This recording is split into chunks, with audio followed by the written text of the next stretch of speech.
जो गौकशी के मुद्दे हैं, जो हमारे गरीब भाइयों के साथ अत्याचार है, जो तुष्टीकरण की राजनीति है, जो महिलाओं के साथ अत्याचार हो रहे हैं, जो जल जीवन मिशन जैसे माननीय मोदी जी और केंद्र की नीतियां हैं, उनको जो सरकार लागू नहीं कर पा रही है। क्षेत्र में हमें बहुत कुछ करने की आवश्यकता है। उसी दृष्टिकोण से मैंने राजनीति में कदम रखा है। भारतीय सेना में नौकरी करने का मौका मिला। मेरे को नहीं लगता उससे ज़्यादा किस्मत वाला कोई नौजवान इस देश में हो सकता है जिसको ऐसा कर्म करने को मिले, ऐसा सौभाग्य मिले कि अपनी भारत माता के लिए और अपनी देश की रक्षा के लिए काम करने का मौका मिले। फौज से सेवानिवृत्ति ली और आगे जीवन, अभी बहुत लंबा जीवन है। जैसे बोलते हैं, अभी मैं युवा हूँ, समाज के साथ दौड़ भाग सकता हूँ, अपने युवा साथियों के साथ कंधे से कंधा मिलाकर लड़ सकता हूँ। उन्हीं की सेवा के लिए, उन्हीं के भविष्य के लिए बहुत सी पार्टियों के अपने स्टेटमेंट भी सुने होंगे जो कि कहते हैं सनातन धर्म को ख़त्म हो जाना चाहिए।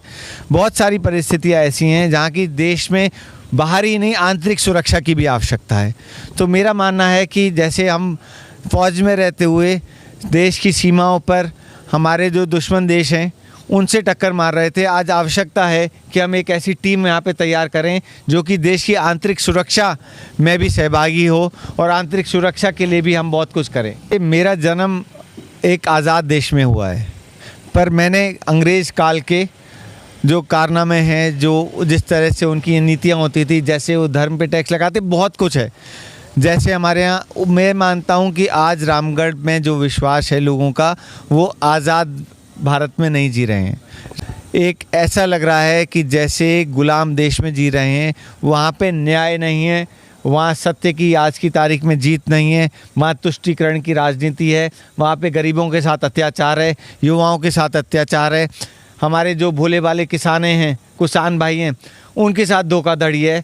तो मेरे को ऐसा लगता है कि आज हम रामगढ़ की जो जनता है वो आज़ाद भारत में नहीं जी रही है, बाकी आज गुलाम भारत में, और एक उनके अंदर विश्वास नहीं है, ना सरकार के प्रति ना पुलिस के प्रति। देखिए, मैं पिछले 7-8 साल से जो फील्ड में काम कर रहा हूँ, सौभाग्य है मेरा कि मेरे को हर जगह से, हर क्षेत्र से, हर समाज से प्यार मिलता है और बहुत बड़ा सहयोग मिलता है, बहुत आश्वासन मिलता है और जनता मेरे ऊपर विश्वास कर रही है। मेरे को लगता है कि युवा साथियों में दोबारा एक विश्वास जगाना है ताकि वो देश की सरकार के ऊपर विश्वास कर सकें और दोबारा एक मेहनत करके अपना भविष्य चुन सकें। नमस्कार दोस्तों, मैं राहुल मानता और आप देख रहे हैं द भारत न्यूज़। मैं अभी विधानसभा क्षेत्र रामगढ़ के अंदर उपस्थित हूँ और आप देख सकते हैं हमारे साथ में चर्चीय चेहरा हैं जो एक मेजर धीर नत्थी सिंह जी हमारे साथ में, जो एक भाजपा के उम्मीदवार हैं रामगढ़ विधानसभा क्षेत्र से और सेना में इन्होंने नौकरी की है और इनसे आज चुनावी चर्चा करेंगे। आज हमारे साथ में मेजर धीर सिंह नत्थी सिंह जी हैं, उनसे आज चुनावी चर्चा करेंगे और सारे जो उम्मीदवार रामगढ़ विधानसभा क्षेत्र से सारे अपने मुद्दों को लेकर जनता के बीच में जा रहे हैं। आज इनसे जानने की कोशिश करेंगे मेजर साहब से कि ये कौन कौन से मुद्दों को लेकर जनता के बीच में जा रहे हैं। तो मेजर साहब, स्वागत है हमारे चैनल में आपका।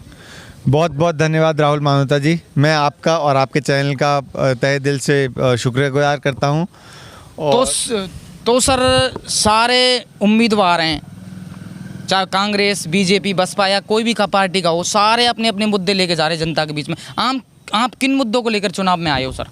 देखिए राहुल, मैं चुनाव में आने के मेरे 2 वजह हैं।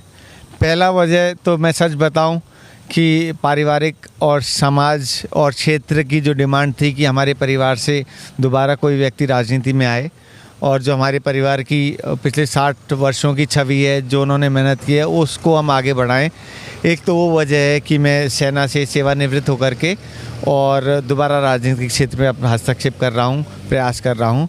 रही बात मुद्दों की, तो दूसरा बहुत बड़ा कारण रामगढ़ क्षेत्र में जो अराजकता है, जो कानून व्यवस्था है, जो गौकशी के मुद्दे हैं, जो हमारे गरीब भाइयों के साथ अत्याचार है, जो तुष्टीकरण की राजनीति है, जो महिलाओं के साथ अत्याचार हो रहे हैं, जो जल जीवन मिशन जैसे माननीय मोदी जी और केंद्र की नीतियां हैं, उनको जो सरकार लागू नहीं कर पा रही है, युवाओं के साथ जो छेड़छाड़ हो रही है, जो पेपर लीक करके उनके भविष्य के साथ खिलवाड़ हो रहा है, जो भोले भाले किसानों के साथ उन्होंने झूठ बोल करके सरकार में आए और उनको बोला कि हम किसान का कर्ज माफ़ कर देंगे। ऐसे झूठ जो ये माहौल है, उस माहौल ने मेरे को ये मान लीजिए प्रेरित भी किया और मान लीजिए मेरे को मजबूर भी किया कि इस क्षेत्र में हमें बहुत कुछ करने की आवश्यकता है।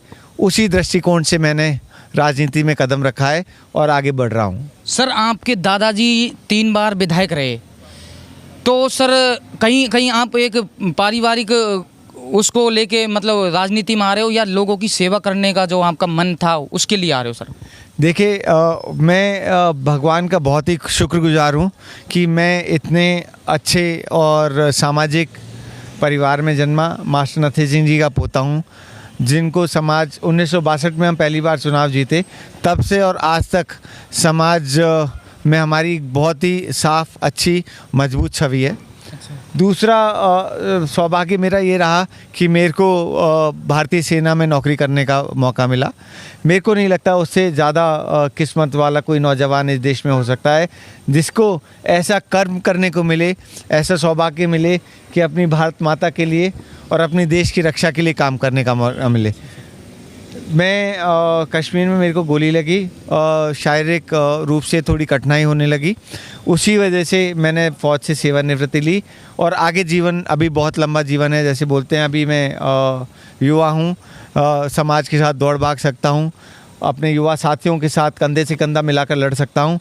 उन्हीं की सेवा के लिए, उन्हीं के भविष्य के लिए और समाज की स्थिति देखने के लिए मेरे को लगा कि अगला कदम मैं क्या बढ़ाऊँ। तो मुझे महसूस हुआ कि राजनीति एक बहुत अच्छा क्षेत्र है। अगर हम साफ़ सुथरी राजनीति करें, ईमानदारी से, निष्ठा से समाज की सेवा करें, तो इससे अच्छा क्षेत्र नहीं है।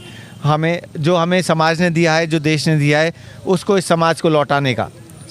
आपने सर सेना में नौकरी की तो देश की रक्षा की, अब आप देश के अंदर सेवा करना चाहते हो सर?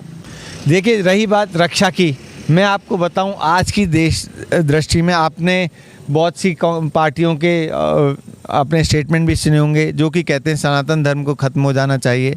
बहुत सारी परिस्थितियां ऐसी हैं जहां की देश में बाहरी नहीं, आंतरिक सुरक्षा की भी आवश्यकता है।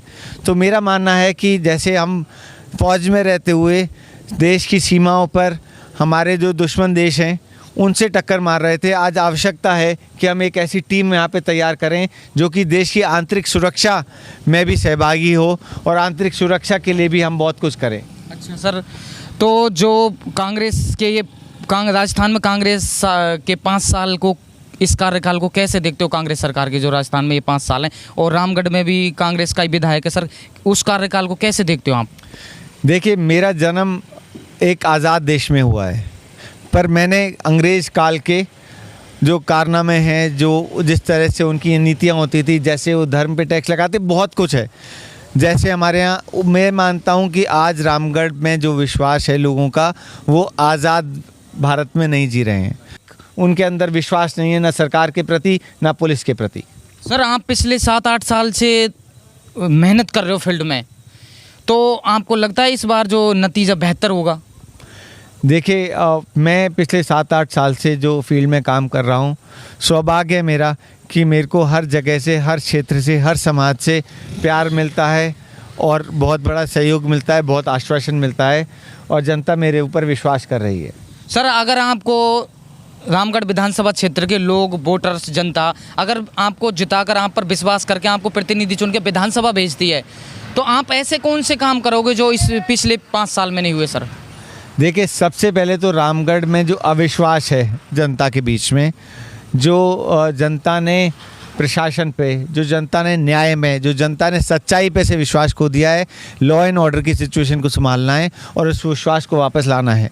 दूसरा, जो युवा साथियों के साथ धोखाधड़ी हो रही है, पेपर लीक हो रहे हैं, मेरे को लगता है कि युवा साथियों में दोबारा एक विश्वास जगाना है ताकि वो देश की सरकार के ऊपर विश्वास कर सकें और दोबारा एक मेहनत करके अपना भविष्य चुन सकें। बहुत बहुत धन्यवाद सर जुड़ने के लिए। बहुत धन्यवाद, शुक्रिया। तो आप देख सकते हैं ये हमारे साथ में मेजर धीर नथी सिंह जी हैं जो रामगढ़ विधानसभा क्षेत्र से बीजेपी का अपना दावा ठोक रहे हैं, बीजेपी के टिकट के लिए, और ज़ोर शोर से तैयारियों में लगे हुए हैं और अपने मुद्दों को लेकर जनता के बीच में जा रहे हैं। तो आप देख सकते हैं, मैं हूं इस टाइम रामगढ़ विधानसभा क्षेत्र के अंदर। वीडियो को ज़्यादा से ज़्यादा शेयर करें। मैं हूं आपके साथ में राहुल मानता। जय हिंद।